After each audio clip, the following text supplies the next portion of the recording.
Aslama, marhaba bikum. Bienvenue dans ce 15e Afterwork. L'Afterwork Networking, c'est une tradition, donc... tiens, ça fait 2 mois, d'ailleurs,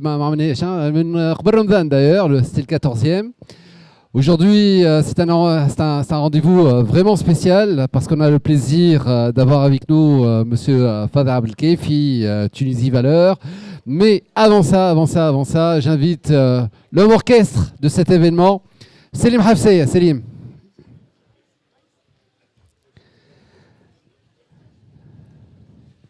Aslama, la Betkol. Donc, Selim.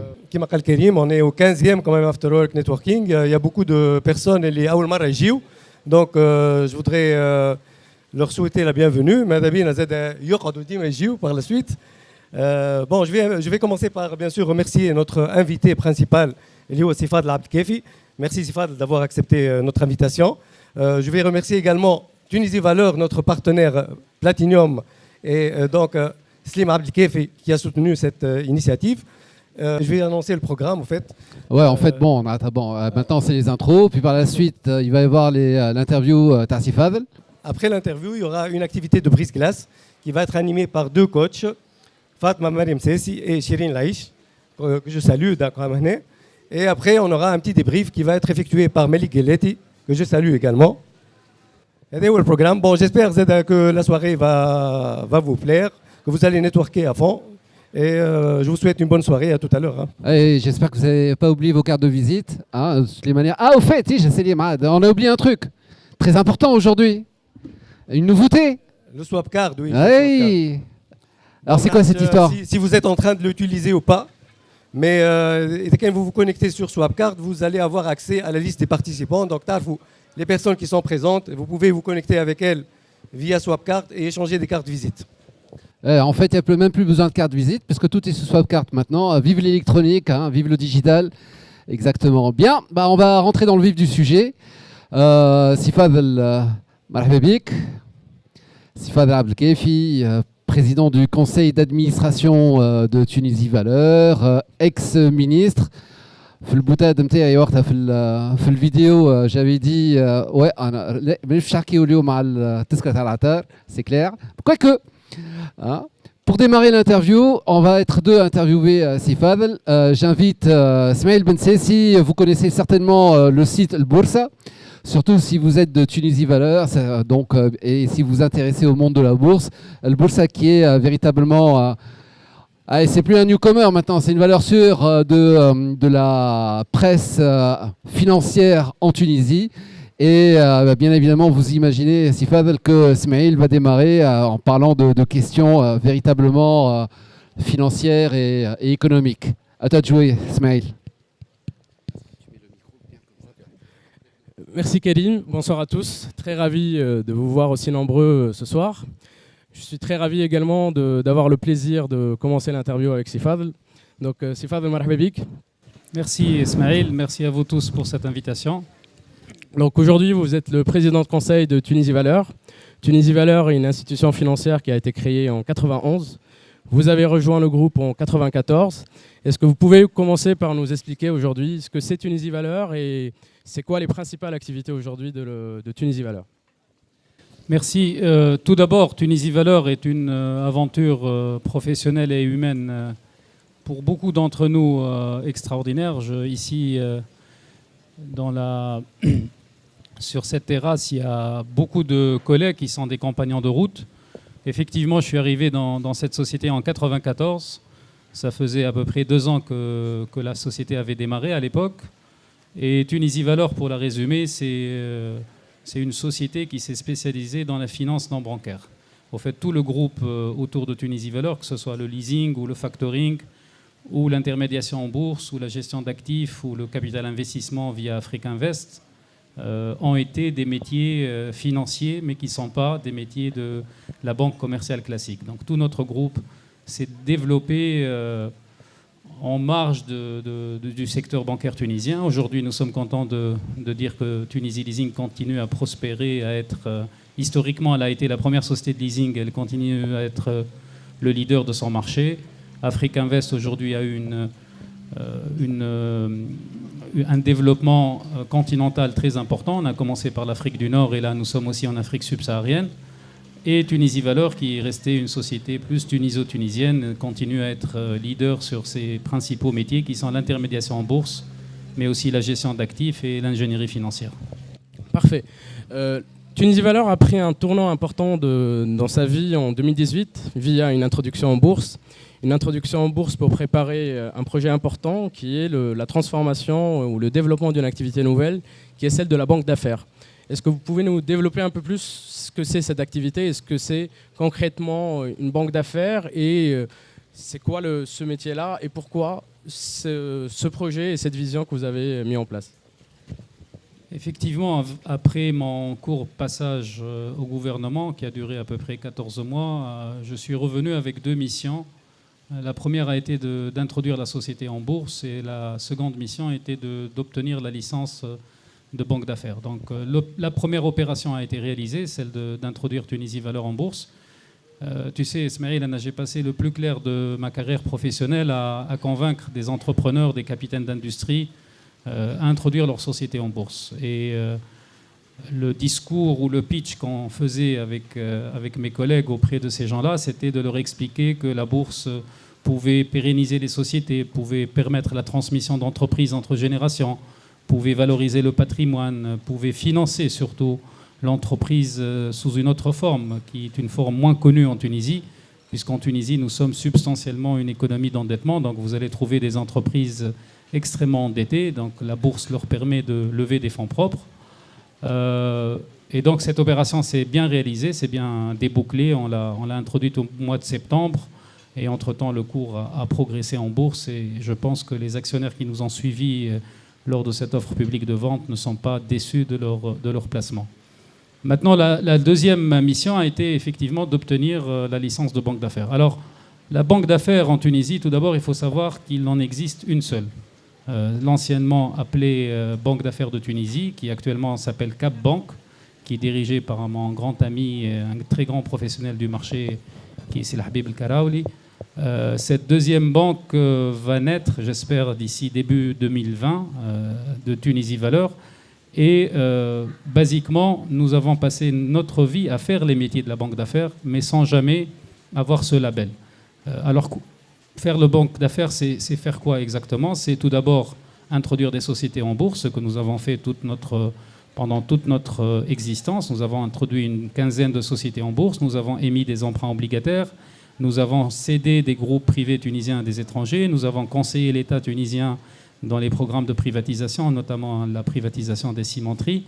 Et aujourd'hui, la société avait besoin d'avoir ce label de banque d'affaires pour la perception, tout d'abord, et pour s'attaquer à des marchés un peu plus lointains que l'Afrique du Nord, qui sont les marchés subsahariens. Je pense que la participation à des appels d'offres dans le cadre de fusion-acquisition, de cession d'entreprise, enfin tout ce que nous appelons, nous, le haut de bilan, nécessitait l'obtention de ce label que je pourrais peut-être qualifier de label de qualité, d'être un banquier d'affaires. Et c'est pour cette raison principale que nous avons donc obtenu tout d'abord la licence de la Banque centrale de Tunisie, une licence provisoire, le temps de faire le montage, et nous estimons que nous pourrions démarrer notre activité au premier trimestre de l'année 2020. Excellent. Vous avez parlé de votre passage au gouvernement. Donc, pour revenir un peu dans le temps, en août 2016, vous avez été nommé ministre de l'Investissement et la Coopération internationale. Donc, comment vous avez vécu et vraiment travaillé avec ce passage du privé, du secteur privé, à être vraiment un décideur et à prendre des décisions vraiment très importantes et impactantes pour l'économie tunisienne et pour l'investissement surtout en Tunisie? Voilà, généralement, quand je réponds à cette question, je dis très humblement et très honnêtement que c'était incontestablement, désolé pour mes collègues et mes compagnons de route de Tunisie Valeurs, mais je le dis souvent, c'était une année professionnelle exaltante, c'était sans doute la meilleure année professionnelle que j'ai eue. Pourquoi? Tout d'abord parce que précisément il y avait cette appréhension d'arriver du privé, de servir le public. Issu moi-même d'une famille de fonctionnaires de l'État, de gens qui ont été dans l'administration publique, au sens de ma famille élargie, je me suis vite retrouvé Et en plus, il faut reconnaître que j'ai été extrêmement bien accueilli par l'administration tunisienne. Une année exaltante dans laquelle, tout d'abord, j'ai découvert des gens, j'ai compris des sujets que je ne comprenais pas parce que je n'ai jamais eu affaire à des sujets de développement régional ou de coopération internationale du côté du gouvernement. La période a été certes très courte, je ne peux pas me prévaloir d'une très grande carrière politique, ça va sans dire. Mais dans l'avenir peut-être. Dans l'avenir peut-être, effectivement. Mais il est clair que ça a été une expérience exaltante, connaissant des gens, connaissant des sujets, avoir le sentiment d'aider aussi ou d'être au service de son pays ont été sans doute les vrais moteurs pendant ces 14 mois que j'ai passés du côté du gouvernement. Très bien. Parlons maintenant un peu, on est tous unanimes que la situation économique tunisienne elle est de plus en plus dure et les indicateurs sont sans appel.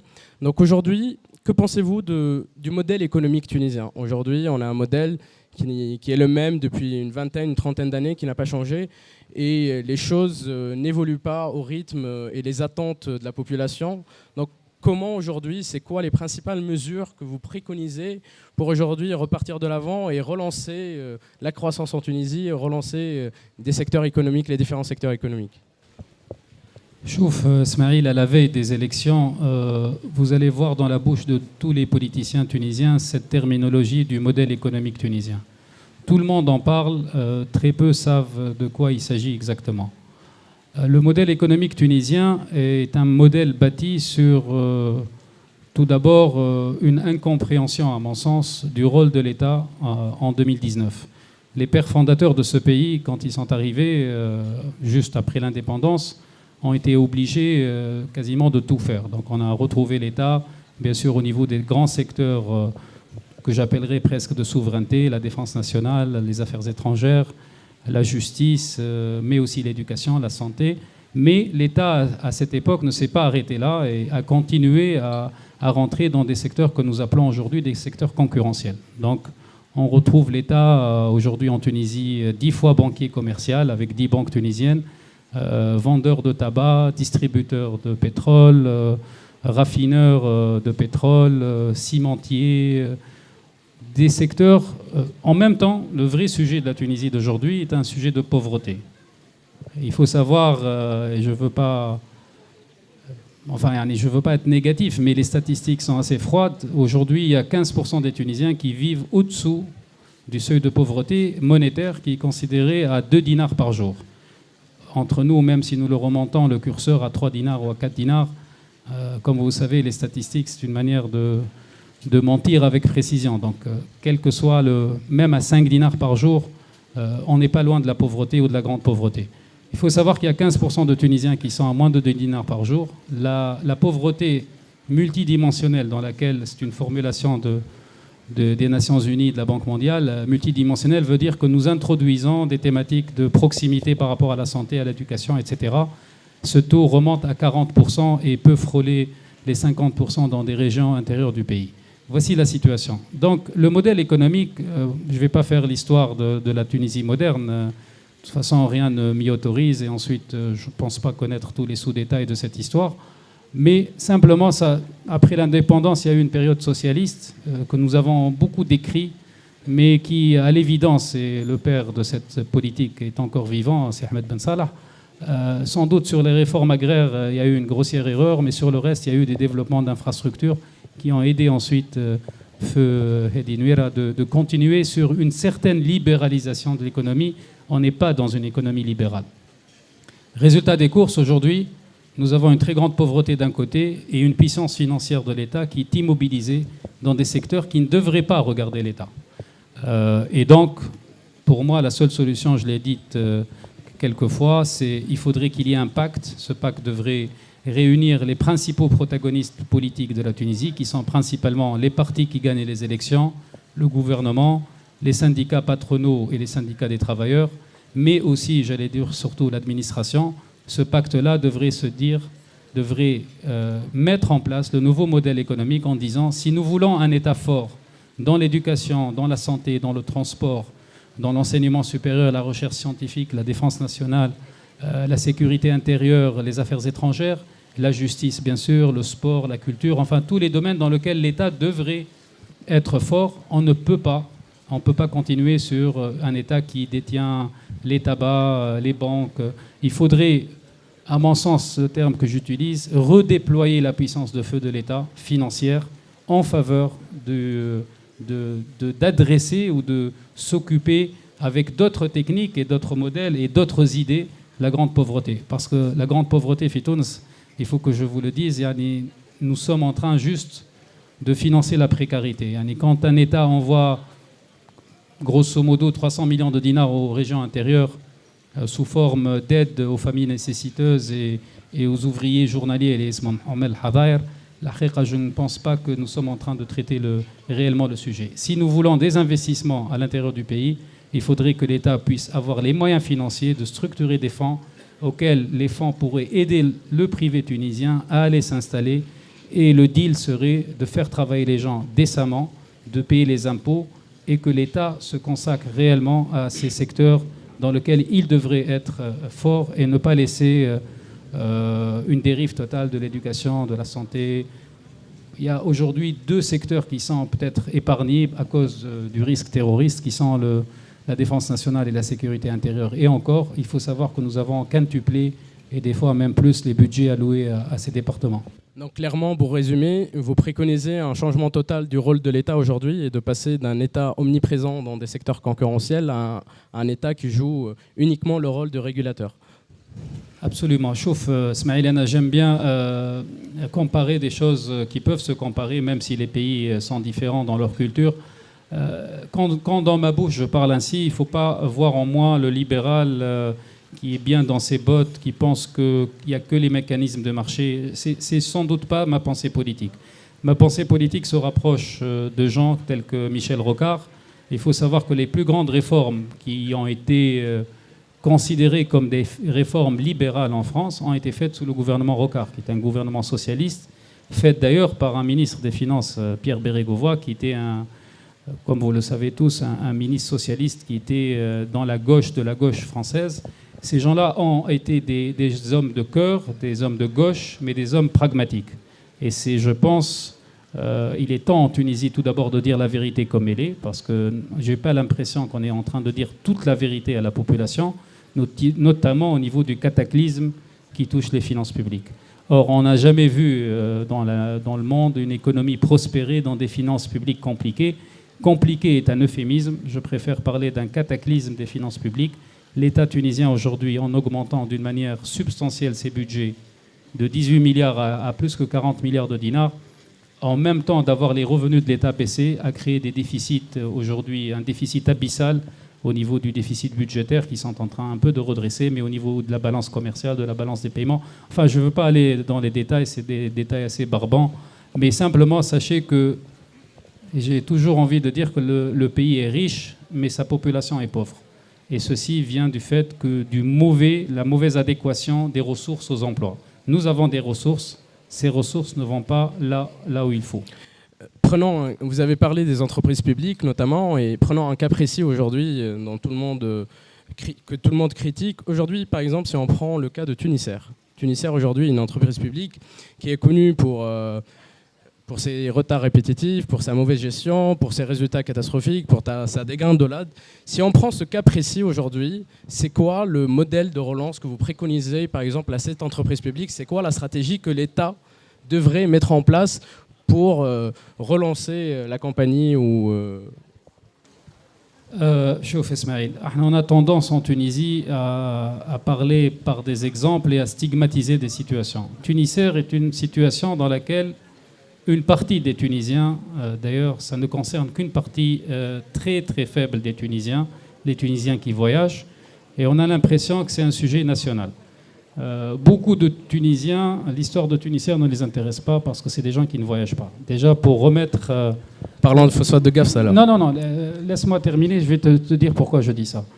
Yani, ce qui a touché Tunisair est symptomatique de ce qui a touché toutes les entreprises publiques après la Révolution. Ce qui s'est passé, c'est que dans une euphorie révolutionnaire, nous avons tout d'abord touché les sous-traitants. Et nous avons décidé d'une manière assez gabégique, de faire recruter toutes les personnes qui étaient sous-traitantes des entreprises publiques. On peut bien sûr critiquer la sous-traitance et on peut bien sûr dire qu'au XXIe siècle, on ne peut pas avoir des situations dans lesquelles celui qui ramène l'ouvrier marge plus que l'ouvrier lui-même. Mais ça a été fait d'une manière assez chaotique. Je vous donne un exemple. Les phosphates tunisiens, le groupe chimique tunisien, faisait tourner à 7500 personnes. Avant la Révolution, ils sont aujourd'hui à 27 000. Il n'y a aucune entreprise dans le monde, si elle peut fonctionner à 7 000, elle peut peut-être fonctionner à 6 000 ou passer à 8 000, mais elle ne peut pas passer de 7 000 à 27 000 en moins de 5 ans. Donc on a juste cassé le business model de cette compagnie. Je vous donne d'autres exemples. La Styr qui fait le raffinage, la SNCPA, Gasserine, Tifert, qu'une grande amie connaît bien, qui est une superbe affaire entre des Indiens et des Tunisiens, entre le gouvernement tunisien et le gouvernement indien. Enfin, je ne vais pas vous citer toutes les entreprises publiques. Lyoum, il faut savoir que pour revenir pour le cas de Tunisair, on a fait perdre au tourisme tunisien 15 ans d'Open Sky, avec l'argument important que l'Open Sky, on ne pouvait pas le faire, sinon Tunisair allait être en faillite. Résultat des courses, on a perdu 15 ans pour le tourisme tunisien, puisque nous n'avons pas ouvert l'Open Sky. Et à l'arrivée, Tunisair est en situation financière extrêmement difficile, pour ne pas dire en quasi-faillite. Bien sûr, quand une compagnie surprogramme sur une flotte, vous avez des retards accumulés. Et d'ailleurs, vous le savez, je présume, vous tous qui voyagez, que Tunisair, depuis quelques semaines, ne fait plus de retard parce que très simplement, elle a annulé 200 vols sur sa programmation. C'était la seule manière de le faire. Il ne faut pas prétendre à faire des choses qu'on ne peut pas tenir. Donc, la solution alors, pour Tunisair, ou la Styr, ou la SNCPA, ou le groupe chimique, c'est cas par cas, c'est case by case. Il n'y a pas une baguette magique. Moi, je ne veux pas me présenter comme le libéral qui souhaiterait privatiser toutes les compagnies. D'ailleurs, privatiser des compagnies, il ne faudrait pas les privatiser dans des cycles bas, il vaut mieux les privatiser dans des cycles hauts. L'État a les moyens, s'il se désengage de choses dans lesquelles il ne devrait pas être, a les moyens de renflouer cette entreprise pour qu'elle puisse repartir, sachant, sans vouloir faire de la politique politicienne, Tunisair a été pendant de longues années un exemple à suivre par le monde arabe, puisque ça a été la première compagnie nationale à avoir développé les compétences au niveau du personnel navigant technique notamment. Très bien. Nous avons beaucoup d'entrepreneurs parmi nous ce soir et des chefs d'entreprise.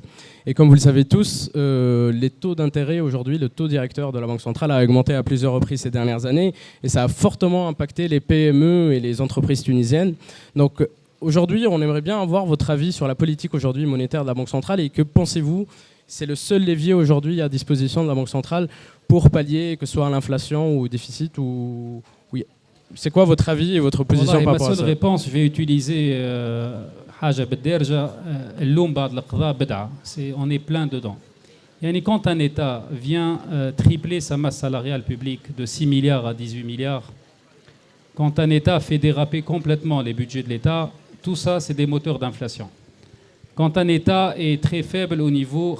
L'inflation, pour ne pas faire très compliqué, il y a 3 catégories d'inflation. Il y a une inflation importée, il y a aussi une inflation de distribution, et il y a ensuite une inflation qui est due à cette masse salariale, notamment dans le domaine public. Aujourd'hui, que voulez-vous, comment voulez-vous qu'un gouverneur de la Banque centrale, il faut bien, si on a un minimum de discernement, la pire situation dans une économie, c'est qu'une économie qui rentre dans une sphère inflationniste. Ça, c'est la pire des situations. Le gouverneur étant un homme qui est très connu dans la sphère financière internationale, c'est que le plus important, c'est de préserver notre économie d'une inflation galopante. Une inflation galopante, c'est une inflation à 2 chiffres qui peut se transformer en une inflation à 3 chiffres, dans laquelle la conséquence directe ferait que la monnaie nationale n'aura aucune valeur quelque part à l'arrivée. Il a été obligé, sans doute ça n'a pas dû lui faire très plaisir, il savait très bien qu'il allait donner un coup d'arrêt, et le coup d'arrêt a été fait, les statistiques sont tombées il y a 2 semaines sur les engagements bancaires, il a donné aussi un coup d'arrêt sur les investissements, mais face à une situation où il a considéré que la grosse maladie à éviter à l'économie nationale était d'avoir une économie d'inflationniste, il a été obligé de faire remonter les taux directeurs Je pense qu'il a traité par ça au moins l'inflation monétaire. Et on peut espérer que l'année 2020, on commencera à avoir une stabilisation de l'inflation tunisienne aux alentours de 7%. Très bien, c'était ma dernière question pour vous. Je laisse la place à Karim qui va prendre pour la deuxième partie. Merci Ismaël.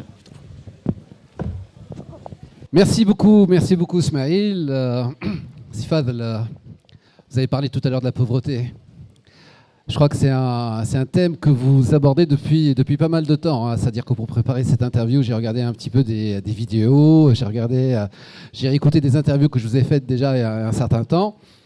Vous avez donné tout à l'heure le chiffre des 15% hein, de la population tunisienne qui vit sous le seuil de pauvreté. Vous avez dit aussi dans des interviews précédentes que carrément on peut arriver à 30 à 40% dans certaines régions, c'est-à-dire des poches de pauvreté. Alors moi, la question, en fait, vous qui étiez à l'intérieur de l'État, vous qui étiez à l'intérieur vous avez deux ministres et vous avez un petit peu vécu pendant une bonne année à l'intérieur.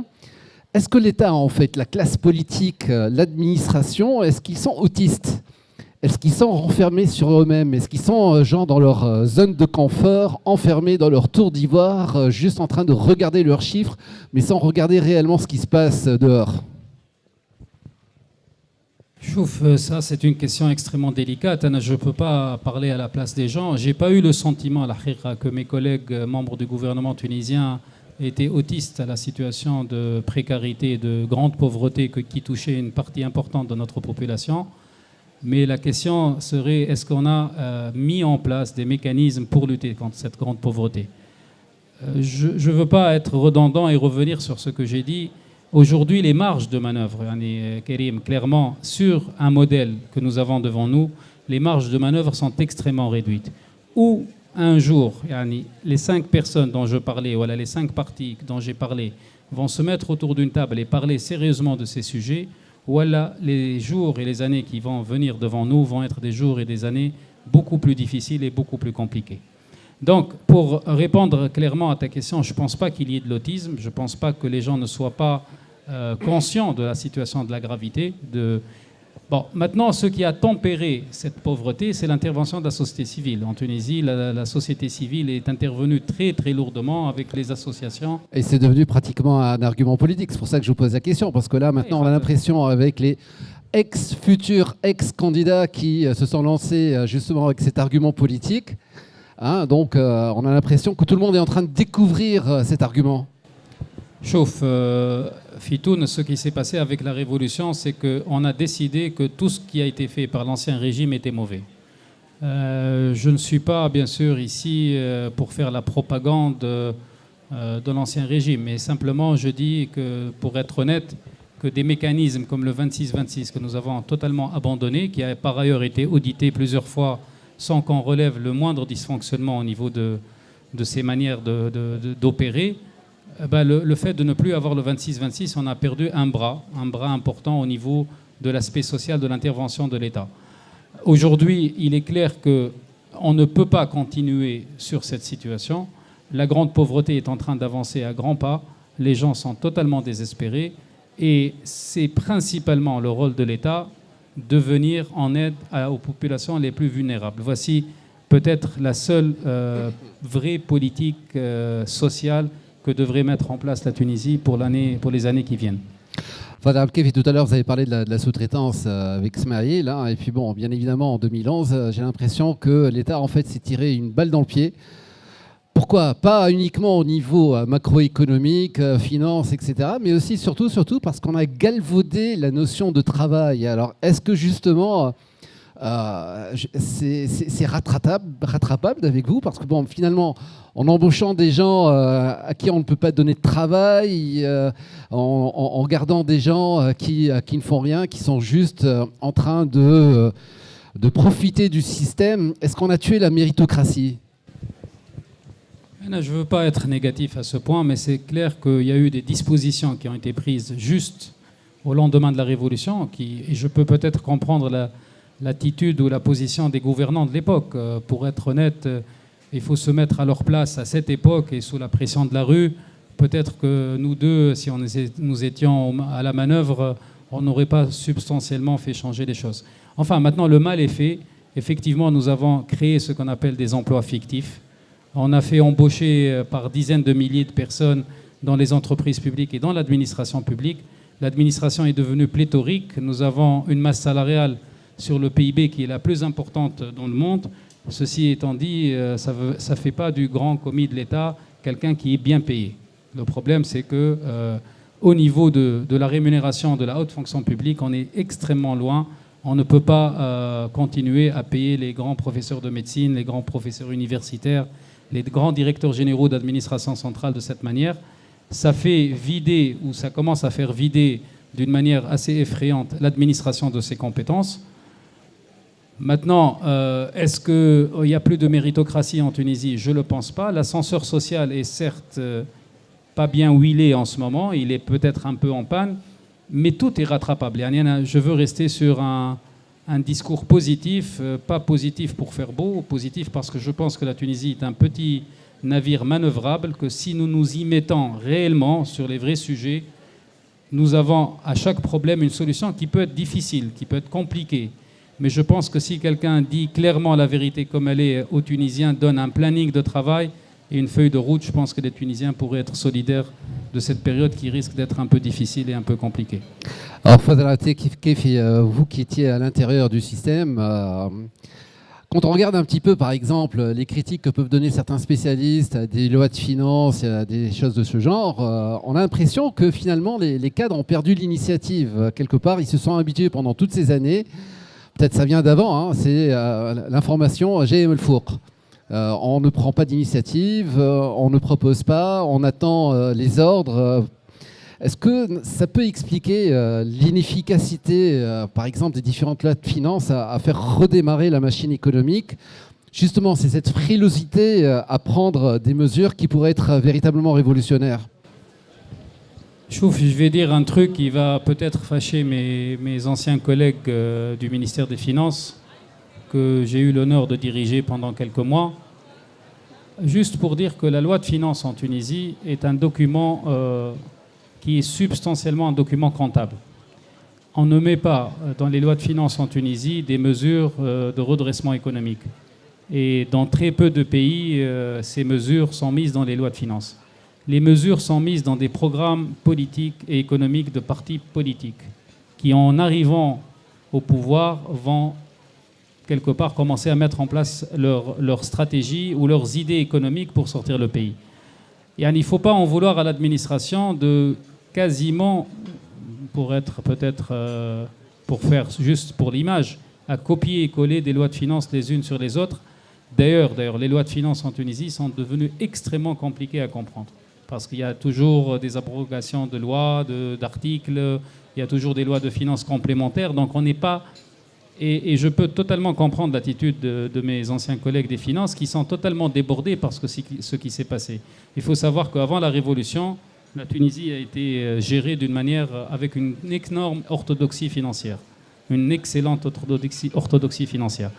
Résultat des courses, je ne crois pas aux lois de finances, je crois à un programme gouvernemental dans lequel on va dire est-ce qu'on peut faire le port d'Nfida? Est-ce qu'on peut laisser l'aéroport de Tunis à Tunis et avoir 1000 hectares en plein centre de Tunis? Est-ce qu'on va laisser une raffinerie qui risque d'être une catastrophe écologique pour pour Bizerte, qui s'appelle la Styr, ou bien la transformer en un tankage pétrolier ou une pompe de la Méditerranée? Est-ce qu'on va laisser le groupe chimique à Aguebes? Est-ce qu'on va continuer à faire des autoroutes? Est-ce que la Tunisie a besoin d'un pont sur Bizerte qui a coûté 400 millions de dinars et qui a été facturé sur le budget de l'État? En deux mots, Karim, je pense que ce qui nous manque le plus actuellement dans ce pays, c'est le discernement. Nous devrions sérieusement mettre tous les sujets, avoir le bon sens et avoir le discernement pour hiérarchiser nos priorités. Et je pense que, j'insiste beaucoup, la priorité des priorités est incontestablement la lutte contre la grande pauvreté dans notre pays. Le discernement, le bon sens bédouin, comme vous avez l'habitude de dire aussi dans certaines interviews. Parlons un petit peu aussi, il n'y a pas que, en fait, finalement, l'administration, il y a aussi les politiques. Quand on sait qu'il y a des lois qui dorment dans certains tiroirs, qui ne sont pas sortis au niveau des commissions. Mais justement, cette vision qui nous manque, c'est normalement c'est les politiques qui devraient la donner. Mais est-ce que ces politiciens qu'on voit actuellement, hein, à qui vous avez eu affaire lorsque vous êtes passé à l'Assemblée, est-ce que ces gens peuvent penser économie, macroéconomie, politique de développement? Est-ce qu'ils ont cette vision, ce recul, cette formation pour pouvoir le faire? Chouf, nous sommes aujourd'hui dans un régime qu'on dit mixte, mais il est beaucoup plus parlementaire qu'autre chose. Et donc le nerf de la guerre, c'est le Parlement, c'est l'Assemblée des représentants du peuple. Et quand on compare à d'autres assemblées ou à d'autres parlements dans le monde, il faut savoir qu'un parlementaire est généralement aidé par des assistants parlementaires, que le parlementaire est bien payé, qu'il est outillé. Je vous donne juste un exemple pour moi assez frappant. Si vous regardez l'article 13 de la Constitution tunisienne, qui parle des biens, au fait pas des biens, qui parle du patrimoine énergétique. Alors ça peut être le soleil, le vent, le pétrole, le gaz de schiste. Cet article interdit au gouvernement d'opérer des transactions dans l'oil and gas sans passer par le Parlement. Sans me tromper beaucoup, je pense qu'aucun de nos parlementaires n'est outillé pour réellement traiter un sujet d'une telle technicité. Et donc, ça a été une véritable catastrophe, par exemple, pour les forages pétroliers. Nous sommes passés d'une cinquantaine de forages pétroliers par an à moins que 10 pendant les années après Révolution, sachant que nous avons un déficit énergétique énorme qui coûte à peu près 4,5 milliards de dinars sur le budget de l'État. Tout ça pour dire, Karim, en 2 mots, non, nos députés ne sont pas outillés aujourd'hui, mais l'étranglement ou le fait que les lois ne passent pas, la responsabilité est intimement partagée entre l'exécutif et le législatif. Quand un gouvernement veut faire passer des lois importantes dans son exécution du programme, il doit être présent avec sa majorité pour les faire passer. Il est clair qu'on ne peut pas faire mine que toute la responsabilité est portée par l'ARP. Je considère que sur 10 ou 15 ou 20 lois envoyées, il y a sans doute une ou deux qui doivent être incontestablement beaucoup plus importantes et beaucoup plus sérieuses pour la conduite des affaires de l'État.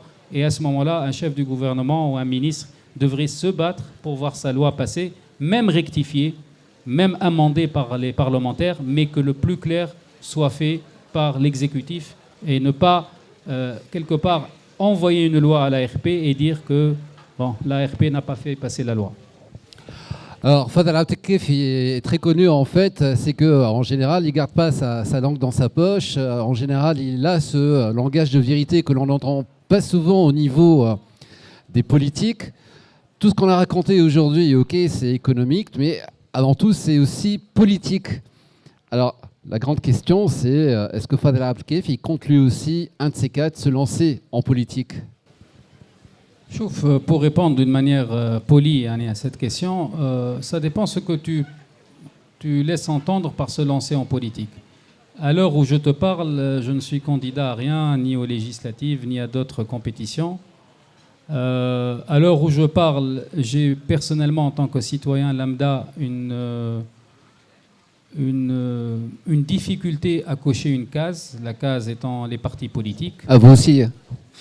Oui, donc je dois appartenir au plus gros du contingent des indécis. Au fait, je ne suis pas indécis. Indécis, c'est d'avoir déjà fait un choix et on est indécis entre deux alternatives. Dans l'état actuel du pays, dans l'état actuel de l'action partisane, dans l'état actuel... bien sûr, j'ai des accointances, hein, j'ai des amis. D'ailleurs, de grands amis à moi vont demain annoncer un regroupement politique. Je leur souhaite bon vent. C'est des amis de Qadiroun. Silaït Ben Bécher est présent ici. Donc demain à 10h, il y aura une annonce importante qui sera faite par des partis du centre-gauche et de la gauche tunisienne pour essayer de donner peut-être une alternative sérieuse et crédible à l'action publique. Donc, la khérassi, il s'agit de ma petite personne. La réponse pour le moment est non, mais ceci étant, je ne m'interdis pas un jour, si l'occasion se présente, si l'opportunité se présente, si l'équipe avec laquelle je risquerai de faire cette aventure est présente aussi, de revenir sur la scène publique et d'essayer d'aider comme je pourrai. Enfin, voilà. En 2011, j'ai eu la possibilité d'aller dans une conférence de presse, enfin un point de presse avec un patron coréen. C'est une des marques coréennes qui vend des téléphones en Tunisie. Il nous m'a raconté l'histoire de la Corée lorsqu'il y a eu une révolution. Alors en fait, il y a eu comment dire, tout le monde s'est mis d'accord, politique, économique, syndicats, pour avoir un moratoire de 2 ans où vraiment tout le monde se met à travailler et personne ne conteste. Et pour faire redémarrer la machine. Et il y a eu aussi un grand emprunt national où il m'a raconté que les femmes ont vendu leurs bijoux, leur or, pour pouvoir justement aider et concourir à ceci, pour pouvoir faire redémarrer la machine. Alors on a vu la Corée, on voit maintenant la Corée où est-ce qu'elle en est maintenant. Est-ce que d'après vous, on pourrait arriver à un de ces quatre, à un moratoire entre des syndicats qui en demandent toujours plus, des patrons qui veulent en dépenser moins et qui sont beaucoup plus dans une économie de rente actuellement que dans de véritables investissements, et entre des politiques qui essayent de redorer leur blason? Anna, je le crois, bien que la culture coréenne ne soit pas comparable à une culture méditerranéenne, je crois parfaitement que... En fait, je crois à un discours de vérité et un discours de simplicité. Pas simplicité au sens où la personne en face, tu es un génie ou mais c'est pas ça. Parler peut-être de sujets compliqués d'une manière un peu plus simple. Mais si un politique vient en Tunisie, dit qu'il y a une possibilité de nous en sortir et que les possibilités de nous en sortir sont intimement conditionnées par un pacte, par un accord entre les syndicats patronaux, les syndicats de travailleurs, les partis au gouvernement, le gouvernement et l'administration, que les choses soient claires, que les décisions difficiles soient partagées par ces gens-là pour un bien-être qui peut arriver d'ailleurs très rapidement. Anna, je prétends, peut-être, j'espère que je ne me trompe pas, je prétends que la Tunisie est un pays qui peut devenir prospère assez rapidement. Et prospère, quand je dis prospère, c'est un pays qui peut croître à des chiffres assez importants. Je prétends même qu'on peut atteindre les 2 chiffres de croissance. Bien sûr, il faut organiser, il faut mettre le détail, il faut s'engager sans penser d'ailleurs aux élections d'après. Je me rappelle de ce qu'a fait le chancelier Schröder en Allemagne. Il faut savoir que tout ce que Mme Merkel, ça serait dur de dire ça d'elle, mais en grande partie la réussite de l'actuelle chancelière est due à des prises de décisions importantes, difficiles, compliquées, qui ont été prises par un chancelier qui l'a précédé, qui était le chancelier Schröder. Même chose s'est passée avec Michel Rocard, qui a redressé les pensions publiques, les caisses de pension, qui a redressé la situation d'impact social, notamment par le RMI, qui a rétabli la confiance dans l'investissement des étrangers en France. Enfin, tout ça est un acte sans doute politique de quelqu'un qui souhaiterait ne pas faire un passage juste pour occuper le poste au gouvernement ou d'être chef du gouvernement. Merci beaucoup, Fatah Abdelkefi. Alors, je ne sais pas s'il y a des questions dans le public. Si quelqu'un veut profiter pour pouvoir poser une question. Oui. Alors, à chaque fois, je vais vous demander... voilà, on peut passer par là ou par là. Juste, je vais vous demander de vous présenter. Nagas. Merci beaucoup. Bonsoir à tous. Alors, Sonia Alqar, je suis pharmacienne industrielle, j'ai la start-up Hatch. Sifadel, comme toujours, vous parlez très très bien. D'ailleurs, j'avais envie de vous dire, je ne vous connais pas, mais je vous ai déjà entendu parler et franchement, vous êtes inspirant. Si vous agissez comme vous parlez, réellement, je voterai pour vous. J'ai envie de voter pour personne, mais pour vous, oui. Alors ma question, je ne suis pas en train de faire du lobbying politique, mais ma question en fait, ce qu'on est en train de voir, c'est que visiblement, depuis les années 90, des réformes en Tunisie auraient dû être faites. Elles n'ont pas été faites, on ne sait pas pourquoi. Donc je vous pose la question par rapport à ça. Et en fait, je suis en train de travailler notamment pour la création d'une agence avec le ministère de la Santé. Et ce que je suis en train de voir de mes études avec le public, etc., c'est que réellement, il n'y a pas de stratégie. Et l'État a été bâti après l'indépendance, mais son stratégie. C'est pour ça qu'en fait, on a cette boîte de Pandore. Et donc, en fait, est-ce que, d'après ce que vous avez vu quand vous étiez au gouvernement, il y a des stratégies qui vont être mises en place? Est-ce qu'il y a réellement un courage politique? Et pourquoi les réformes n'ont pas été faites depuis les années 90, comme par exemple pour la Turquie? Voilà, merci. Merci beaucoup pour tout d'abord vos mots et merci pour votre question. Effectivement, je partage totalement le fait que des réformes importantes n'ont pas été faites, j'allais dire pas au début, mais à partir du milieu des années 90. L'ancien régime a eu peut-être deux grandes périodes socio-économiques. Il y a eu une première période dans laquelle il est arrivé, il faut rappeler que la Tunisie était quasiment sous administration du Fonds monétaire international. On était quasiment en cessation de paiement en 86 et il a fallu ressortir tout le courage et l'abnégation de gens très bien, de grands commis de l'État pour sortir la Tunisie de sa situation. D'ailleurs, un petit mot pour les gens qui ont dirigé la Tunisie pendant 23 ans. On a tendance encore une fois, à stigmatiser la tête de l'exécutif, mais il faut savoir que des gouvernements ont été dirigés. Il y avait des ministres d'une très grande compétence qui étaient pour la plupart issus de la méritocratie tunisienne. Je ne veux pas citer de noms, mais c'est des noms qui ont marqué l'histoire moderne de la Tunisie et qu'on a peut-être à un moment de l'histoire moderne maltraité après la Révolution. Donc effectivement, il y a eu une déconcentration parce qu'on était dans une logique de NGZ. Donc on a fait croire à la population et même aux patrons de l'époque que la Tunisie était un miracle économique. La Tunisie n'était pas un miracle économique. À 4% de croissance et avec une population nécessiteuse de l'ordre de 10%, un taux de chômage de 15%, on ne peut pas parler d'une économie prospère. L'économie prospère, c'est les économies aujourd'hui américaines ou allemandes dans lesquelles le taux de chômage a atteint ce qu'on appelle le taux d'inflation, de chômage incompressible, de l'ordre de 3 ou 4%. Donc vous avez parfaitement raison de dire qu'on est au fait... On est arrivé dans une situation de confort. D'ailleurs, le Premier ministre des Finances, après la Révolution, a trouvé une situation invraisemblable. Il a trouvé beaucoup d'argent, beaucoup d'argent. Donc on stockait l'argent, on privatisait Tunisie Télécom, on ne dépensait pas l'argent. Et les gens ne se rendaient pas compte qu'il y avait une grande pauvreté, une grande précarité dans la deuxième partie de la Tunisie triste, la Tunisie de l'intérieur, malheureusement. Et même au niveau du littoral, la grande pauvreté, il faut savoir qu'il y a, enfin, pas à vous, je vais dire ça, mais il faut savoir que dans chaque grande cité en Tunisie, il y a des poches de pauvreté, de grande pauvreté et de précarité. Donc, pour ne pas faire lent, effectivement, on n'a pas fait les grandes réformes.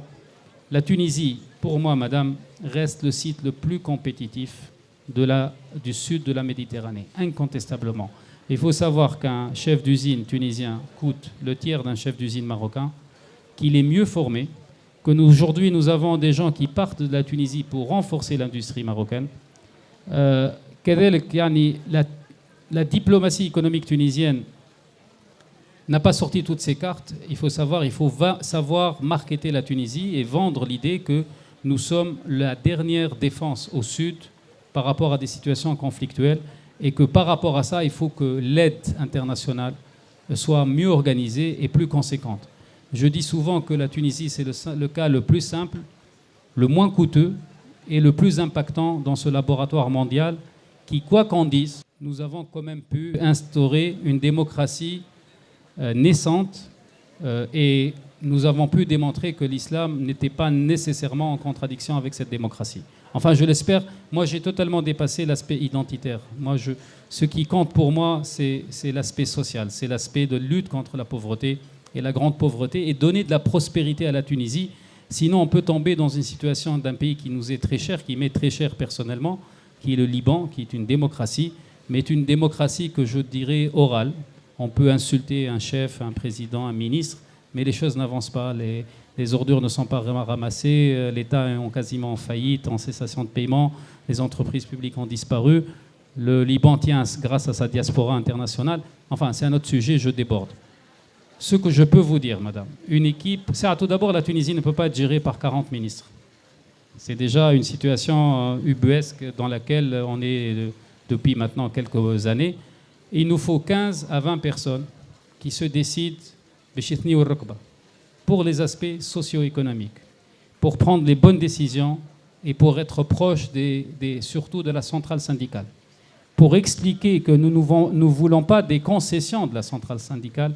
Nous allons pouvoir offrir à cette centrale syndicale les promesses qu'elle peut donner à sa base. Aujourd'hui, les caisses sont vides, mais nous avons d'autres richesses ailleurs. Si nous nous organisons, si nous avons un minimum de courage et un minimum de parler franc, je suis certain que cette centrale syndicale pourrait mettre la main dans la main avec le prochain gouvernement pour décider de sortir la Tunisie de la situation socio-économique dans laquelle elle est. Merci. Merci beaucoup, Fadel Abdelkaifi. Alors, je vous invite à retrouver Fadel Abdelkaifi tout au long de la soirée, hein, si vous avez des questions à lui poser.